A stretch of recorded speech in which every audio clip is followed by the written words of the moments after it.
On the 4th of January 2016, and it wasn't just the fact that I was back in the office after Christmas. I was quoted in the cover story in the Daily Express. Now, how on earth did that happen, you might well ask, and the answer is it started with the publishing of this, the PPF Purple Book, and a paper that we wrote exploring some of the data insights inside that. For those of you who don't know, the PPF Purple Book is a sort of compendium of data on the UK private sector defined benefit universe.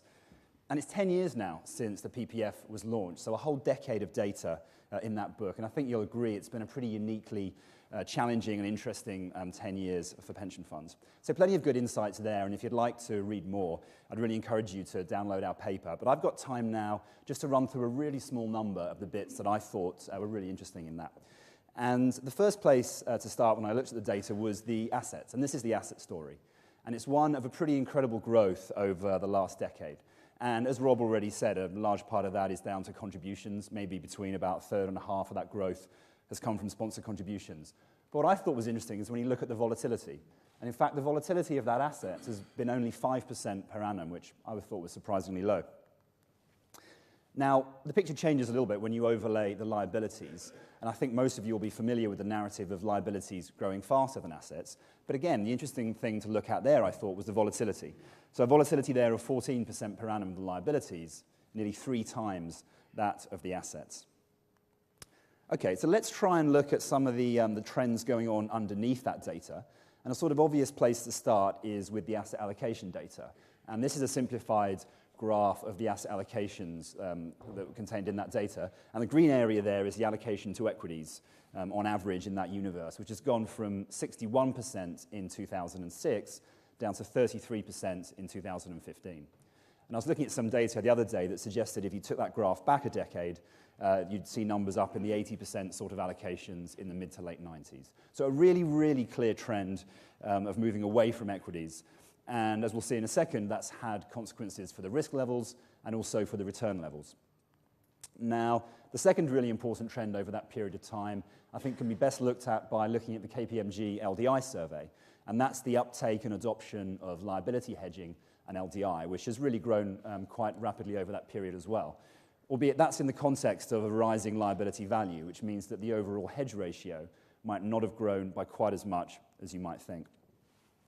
Okay, so what's our perspective on some of this data? Well, we've crunched some of these numbers, put them through Reddington's proprietary risk model to try and get a sense of what sort of risk levels do we see implied by these kind of asset allocations. Here I'm looking at the funding ratio at risk for each of the asset allocations each year, and we'd agree that those sort of changes in asset allocation, they do amount to a de-risking over the period when viewed this way, from a funding ratio at risk of about 19% at the start of that decade to about 10% at the end.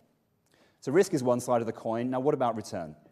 Now, if you take the average allocation as of 2015, and you look at the forward-looking returns we would expect for that, we think those future expected returns are about cash plus 1.7%. Now, is that the right number, and is that the right allocation? Well, this is where you sort of run into the problem that that's kind of a hard or impossible question to answer with the aggregate data.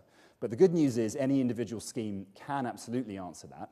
And those of you that have worked with us for a little while will know that our focus on the required return is a really key driver of investment strategy.